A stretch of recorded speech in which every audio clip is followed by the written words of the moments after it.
पण तुम्ही सातत्यानं पटेल आणि तटकरेंवर आरोप करतायत, पण तेच पटेल तटकरे हे भाजपमध्ये जातील असा सुद्धा दावा तुम्ही केला. जाणार ना. पण मग ते तिकडे गेल्यानंतर मग दोन्ही राष्ट्रवादी आम्हाला एकत्र बघायला मिळतील का? हो, भाजपच्या विरोधात गेल्यावर. आणखीन प्रश्न होता, की तुम्ही दादांच्या अपघातानंतर सातत्यानं सक्रिय आहात बारामतीमध्ये सुद्धा. बारामतीकर आहात तुम्ही मूळचे आणि बारामतीची जनता सुद्धा तुमच्याकडे आशेने बघतीये. पुढच्या निवडणुकांमध्ये बारामतीमधून रोहित पवार निवडणूक लढवतील असं चित्र आम्हाला बघायला मिळेल का?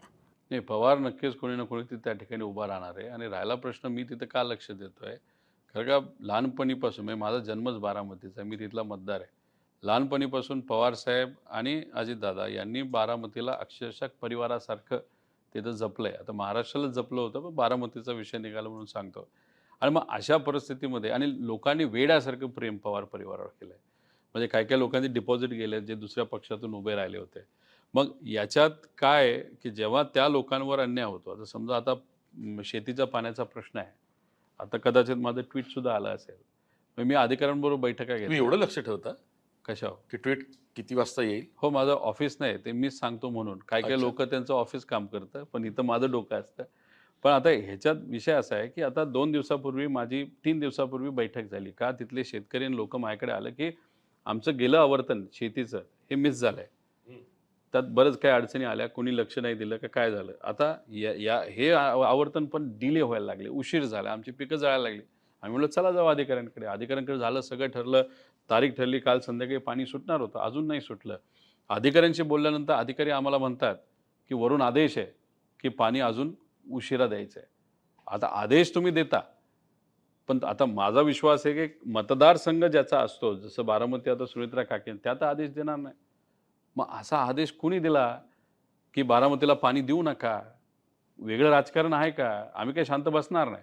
मग अशा जेव्हा गोष्टी होत असतात, तेव्हा मग कुठं ना कुठेतरी आम्हाला लक्ष द्यावं लागतं ना. आता तिथं ड्रग्सच्या केसेस वाढल्यात. एक मुलगा ड्रग्ज घेऊन मेला.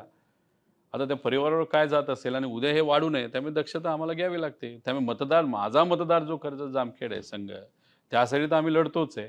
पण त्याच्याबरोबर इथं जर लोकांना अडचणी असतील, त्या जर नाही सोडवल्या आणि पाणी जर खरंच नाही आलं, तर शेतकऱ्याचं नुकसान झालं, तर बारामतीकर म्हणून आणि एक परिवार म्हणून घरातल्या एका व्यक्तीचं नुकसान झालं, तर वाईट वाटणारच ना. आणि अजितदादांनी या मतदारसंघाला असं जपलं होतं आणि आज त्यांच्या पश्चात जर तिथं अडचण येत असेल आणि अजितदादांची कॅपॅसिटी 5 पट आहे आमच्या.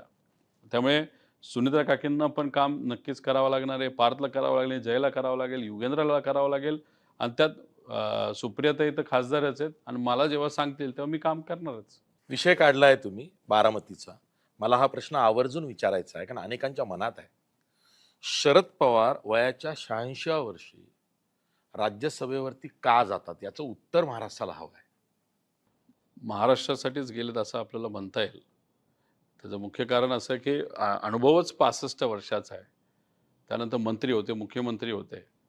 जेव्हा केव्हा एखादा वाद तिथं होतो, नाहीतर एखादा महाराष्ट्राचा विषय आपल्याला मांडायचा असतो. पण जे आत्ताचे नेते आहेत ते मांडू शकत नाहीत. कारण कसं असतं, की जे सत्ताधारी आहेत आजचे, वरून आदेश आला, "हां जी सर." दिल्लीसमोर झुकतात. पण तसं पवारसाहेबांचं नाही ना. पवारसाहेबांना असं वाटलं नाही हाजी करण्याच्या नादात महाराष्ट्राचं नुकसान होईल. त्यापेक्षा आपणच जाऊन तिथं बसू. तर पवारसाहेबांचं वजन इतकं आहे, ते बसू शकतात, बोलू शकतात आणि ते जे काही संभाषण झालं, ते मीडियासमोर सांगू शकतात.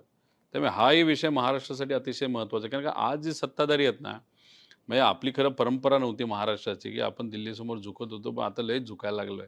त्यामुळे कदाचित त्या विषयातून महाराष्ट्राचं नुकसान होऊ नये म्हणून कोणतरी असावं म्हणून एक तो विषय. आणि बरेच लोकं सत्ताधारी सुद्धा साहेबांना म्हणतात, "तुम्हीच हा मुद्दा मांडा. आम्हाला मांडता येत नाही." जसं की सर्वपक्षीय बैठक बोलवा महागाईवर. तो एक विषय आहे.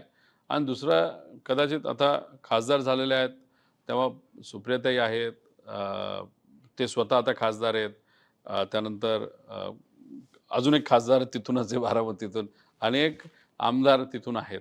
त्यामुळे याच्यात मग बारामती, परिसर, महाराष्ट्र या सगळ्यांवर लक्ष आपलं ठेवता येईल.